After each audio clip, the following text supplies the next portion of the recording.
welcome to everyone, and please enjoy the evening. Thank you.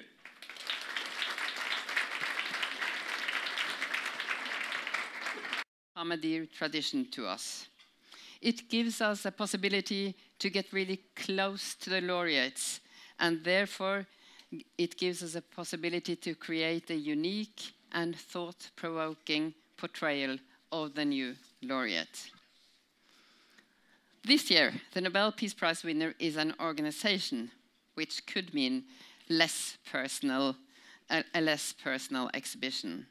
But I must say that through our work with the exhibition, we have come to know three remarkable men. In three interesting interviews, the three presidents of the EU have shared with us their personal stories and their political reflections. During the production, we have learned much about the dreams and the visions of the founding fathers of the European Union. Through our meetings with you, we see the same dreams reflected in you. The interviews show that you're not only a politician with an insight and a lot of power, but you also have a deep personal engagement for a peaceful Europe. On the second Friday of October, all of us at the Peace Center stand in front of the TV screen here in this hall, eagerly waiting for Torbjørn Jagland to come out of the big brown door at the Nobel Institute, revealing for the world who is this year's Peace Prize laureate. And that is the kickstart of the exhibition production. And the source of the inspiration for the exhibition is, of course, the Nobel Committee's very own words. It's a pleasure for me to introduce the chairman of the Nobel Committee, Torbjørn Jagland, who will say a few words about this year's Peace Prize.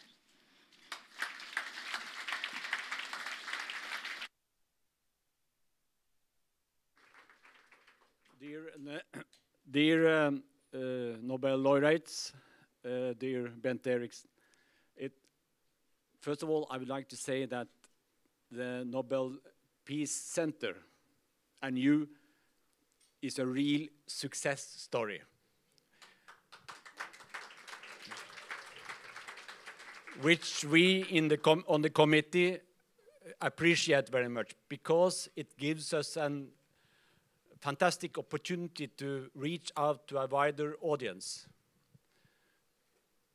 Now, as you may know, Alfred Nobel wrote in his will that a committee of 5 persons elected by the Norwegian Parliament should award the Peace Prize. All the other Nobel Prizes are, as you know, awarded in Stockholm.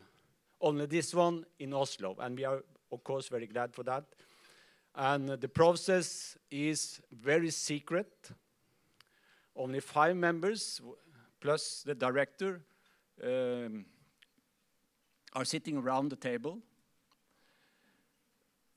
And as you may also know, Alfred Nobel wrote in his will that the prize should go to the person that has done the most for convening peace congresses, which were very important at the time. But today we interpret this to be, for instance, the European Union, that has been a continued peace congress in Europe since we saw the Steel and Coal Union formed. And the second criteria was that the prize should go to the one that had done most for reducing standing armies. In today's world, it means disarmament and arms control. And the third criteria was that it should go to the person that had done most for creating fraternity between people and nations. And indeed, European Union fits into this criteria as well. So this year's prize is extraordinary according to the will of Alfred Nobel, I would say. This exhibition shows Europe from the time when one was trying to resolve problems with guns and soldiers. From the time of wars, so many wars, to the Europe where we are trying to solve problems around the table. Yes, there are dramas reported in the press. Discussions, hard discussions, is part of a democracy. It's not very dramatic. The drama is really when one is trying to solve problems with guns and weapons and soldiers. And this is what the Nobel Peace Prize is about this year, namely that we have got a Europe that is solving problems around the table. Different national interests. And I would like to end up by quoting Winston Churchill, that said that where rule of law stops, tyranny begins. Tyranny always leads to wars. Today, we have rule of law in all the nation states in Europe. And we have rule of law on the European level, which means that we are solving problems according to the law that we have agreed upon. That is a great thing with Europe today. Rule of law, no tyranny, democracies, quarreling, yes, discussing, big dramas, but around the table. So this is the Peace Prize for this year. Thank you very much.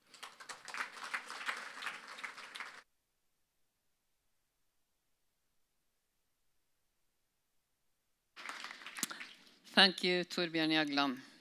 A few minutes ago, President Martin Schulz of the European Parliament opened the Nobel Peace Prize exhibition upstairs. It's called Europe from War to Peace, and it's about the EU as a peace project. And you will soon have an opportunity to see it.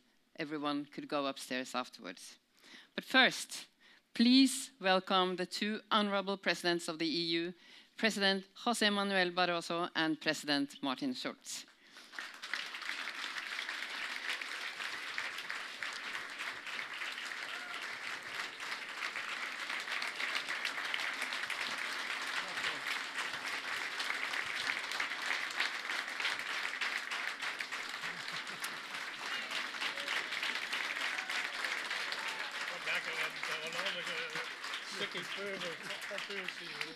So congratulations with the Nobel Peace Prize, and I would like to ask you two questions each. So President Barroso, what role do you think industry, trade and economic development have in contributing to lasting peace rather than conflicts? We are in the European Union, we are in favor of the idea of openness. Trade is critically important for a more open economy, for open world. And this is why, in fact, in the beginning of the European integration, that was the genius of the founding fathers, they had a political idea. It was peace, reconciliation. But they had the genius of creating it by economic integration.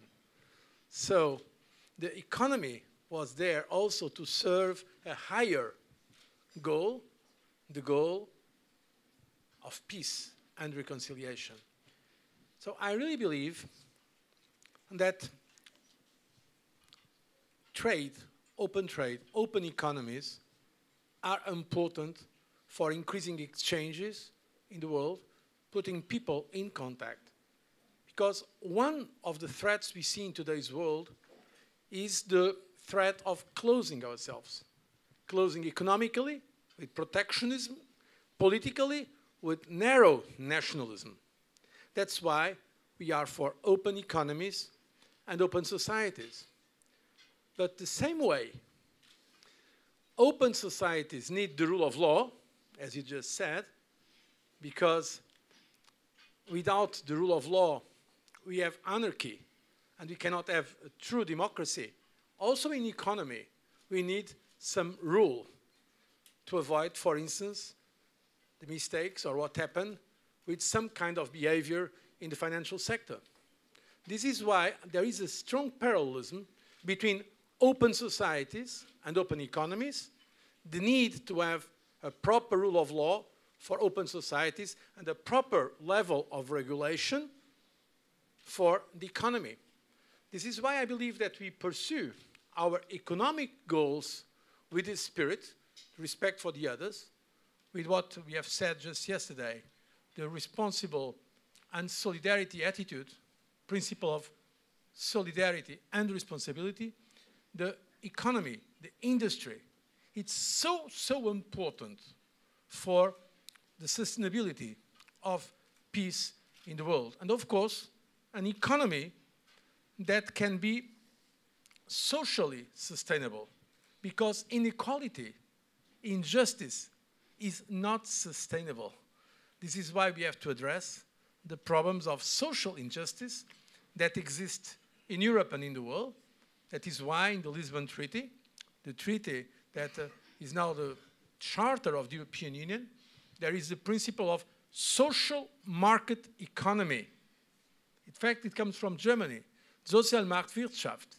There are two important words there, at least the word to qualify the economy, the word market, because we are for open economies, the markets, but also the word social, because we want the markets to respect the basic rights of every person as human being. So yes, there is a direct relation between the economy, the principles we apply in the economy, and also the principles we apply in a more just society. Thank you. Thank you. And of course, we could talk a lot about the European economy, but we don't do that here and tonight. So I have a question for you, President Martin Schulz. As one of the political leaders of the EU, I would like to ask you, what is your inner driving force? What's your personal motivation and what keeps you going in Europe facing so many challenges just now? What is that?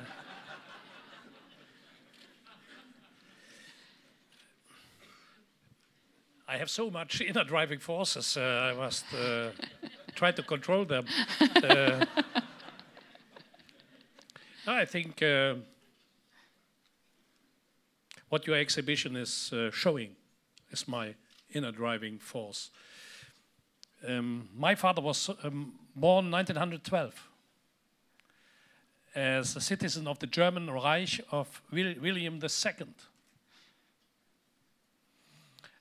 In the Saar country, this is the border between Germany and France.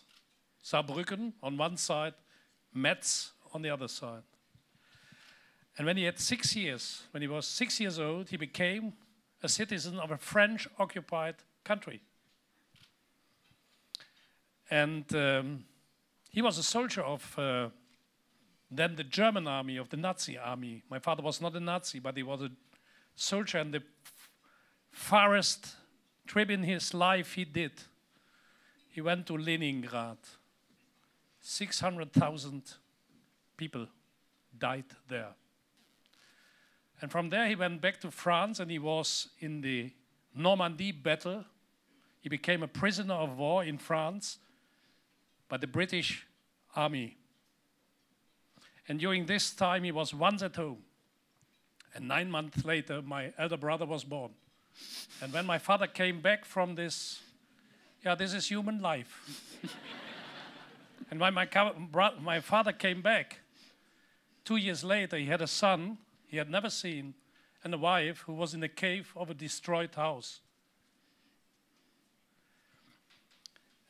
And my parents, they did what the whole generation did.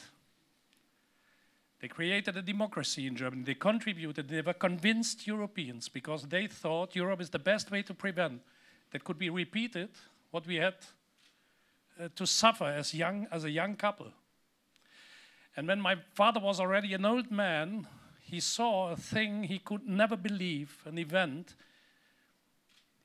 when he saw Germany reunified. He couldn't believe that it happened, but it happened. And when he was very old, he died with 93 years. He said to me, listen, I don't understand what you are doing there in Strasbourg or in Brussels, and don't bother me with this.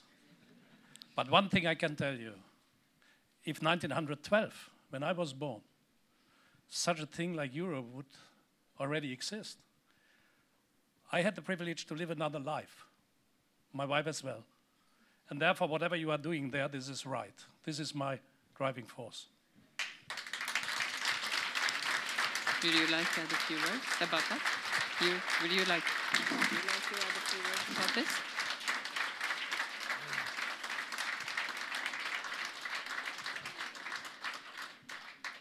We know very well that the Nobel Peace Prize Award was not to us as individuals, but to the European Union as an institution, as an institutional creation.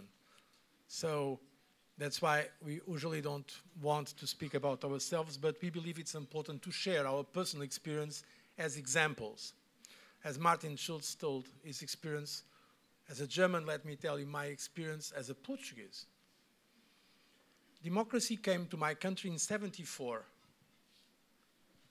via democratic revolution. I was 18 years of age. I was in the first year of the law school of Lisbon. And there was a dictatorship for 48 years. For me and for my generation, Europe was the equivalent to democracy. The possibility of my country joining this group of countries that we could not join before. Because there is a rule, you have to be a democracy to apply to become a member of the European Union, at that time, European Community. This was exactly the same experience my generation had in Spain or in Greece. Afterwards, people had in Central Eastern Europe, from Poland to Slovenia, or in the Baltic countries that were under Soviet occupation. And it's very interesting to see that when those countries had an opportunity to choose, immediately they turned to the European Union. The European Union has a lighthouse of freedom and democracy. This is why it is important to know about our experiences. Some more affected by the war, by the parents that have suffered in the war, some more affected by a past that was not a democratic past. And this, I believe, embodies very well what the European Union is about. It's about peace, freedom, and democracy. So, thank you. I think it's quite important to know that behind these organizations, there are dedicated people. So, but I have one small question for you, to both of you, but maybe the most important question of all. What does the word peace mean to you?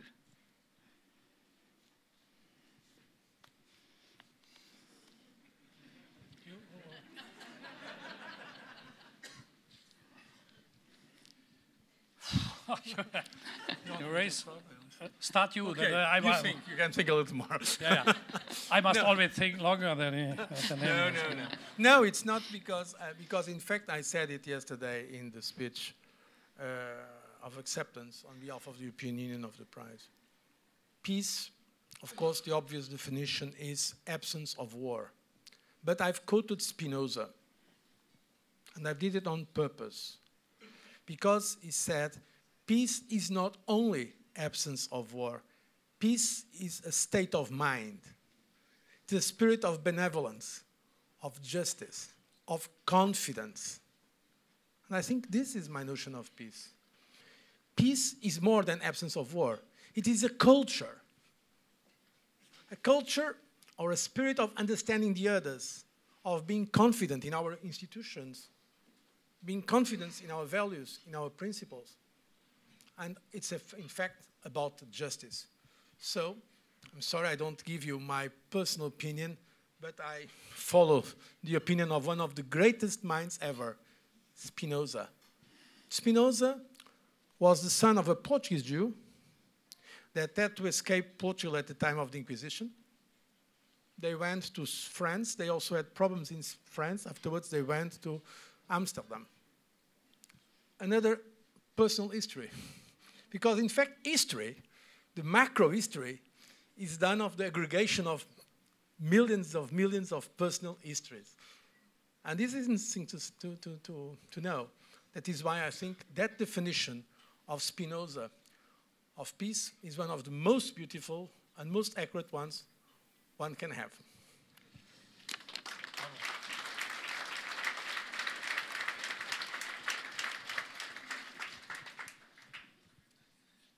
I want to be honest, Director. This is a very difficult question to answer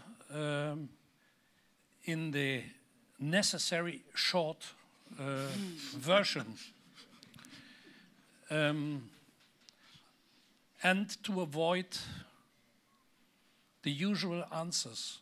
I want to try to give you an unusual answer. The absence of the word but in the frame of some principles.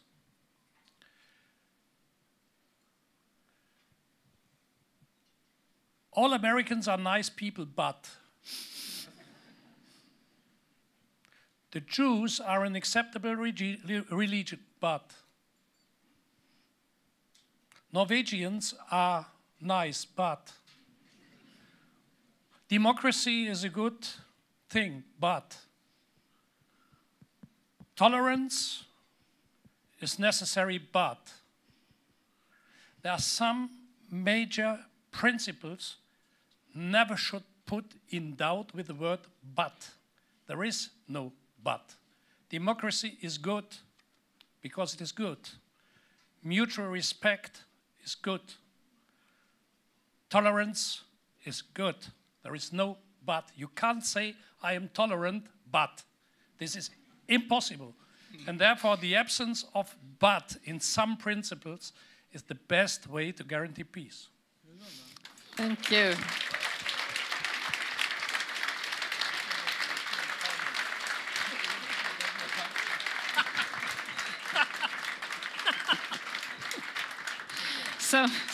So you can say, look, he just said the European Parliament is a nice institution, but No, in fact, I was. No. I was telling, because once I was making this point, there was a discussion in the European Parliament, and some people were saying to me, you should do this, but, and so on. And then I said, it came to me spontaneously, I said to them, look, if you don't say to your wife or to your girlfriend or to your boyfriend, I love you, but. So just tell us that you like us. We need Europe, without a but. So that is the same principle. Could I add one thing? I want to add one thing here, because we are standing here together on behalf of 500 million citizens, and this is an exceptional honor. But we are both human beings and individuals, and I want to admit here one thing. I was 7.5 years the chairman of the Socialist Group in the European Parliament, voted twice against José Manuel Barroso as president of the European Commission. And I admit here, this man became my friend, and it is a great European. Thank you. fantastic.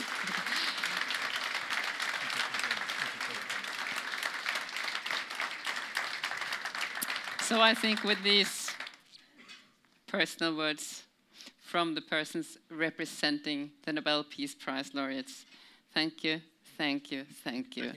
And to all of you, please go upstairs and see the exhibition. Thank you.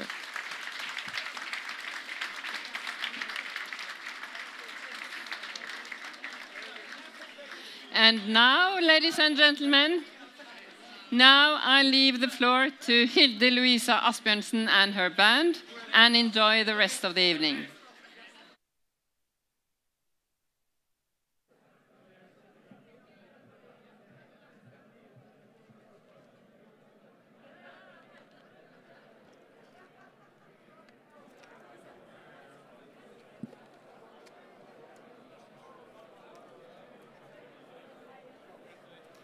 Good evening.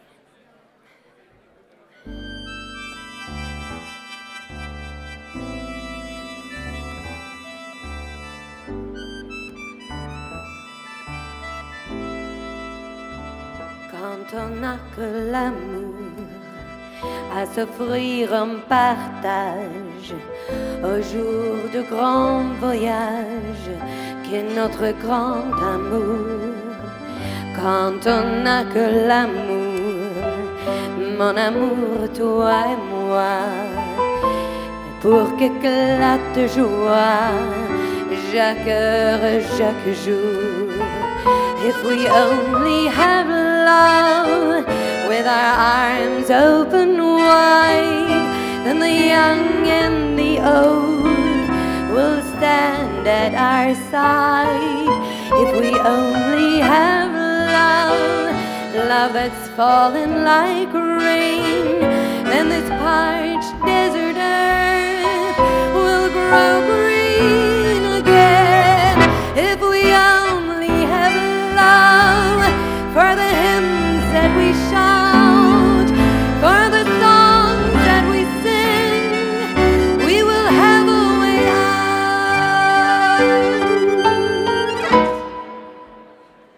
If we only have love, we can reach those in pain. We can heal all our wounds. We can use our own names.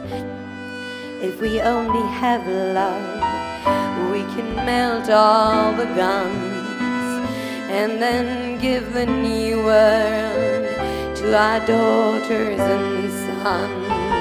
Quand on n'a que l'amour à offrir à ceux-là dont l'unique combat est que cherche le jour. If we only have love, we will never bow down. We'll be tall as the pines, neither heroes nor clowns. Quand on n'a que l'amour pour parler au canon, et le rien qu'une chanson pour combattre un tambour, then with nothing at all but the little we are, we'll have conquered all time, all space, the sun and the stars.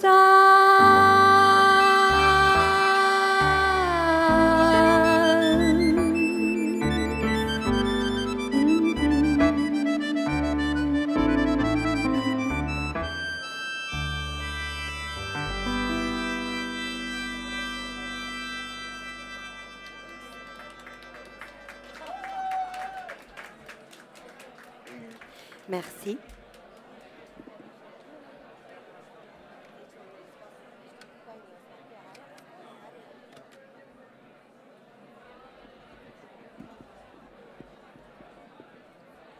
For the ones listening, we're going to give you a German classic, Marlene Dietrich, written by Franz Hollander in 1921.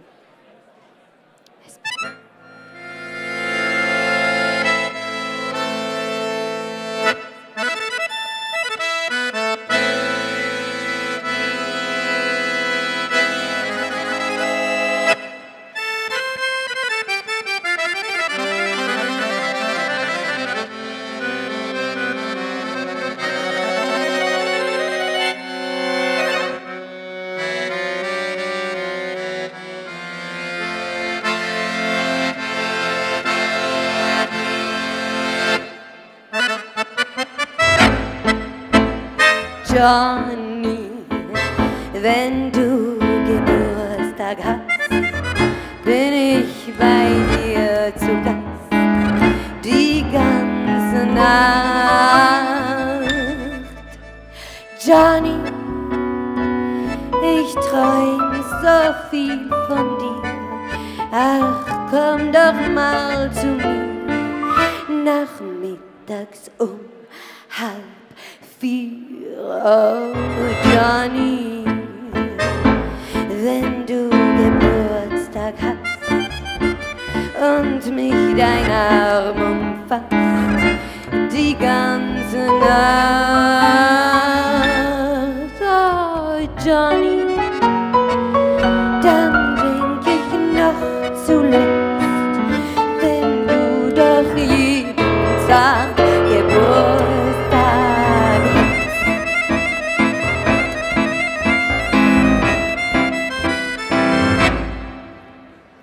Johnny,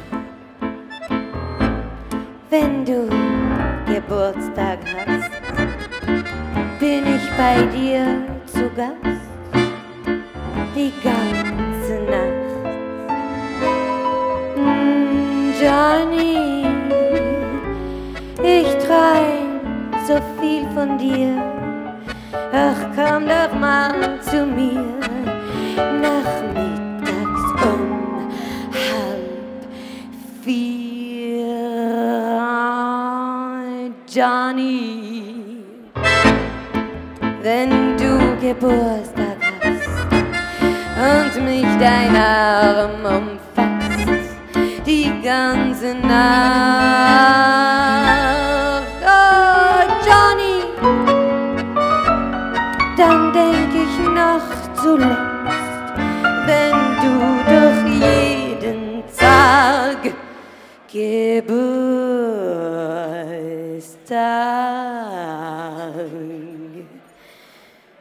hättest.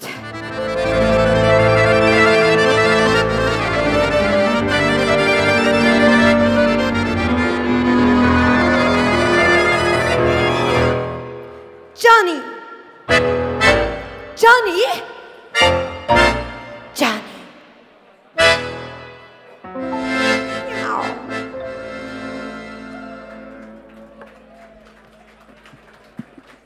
Thank you.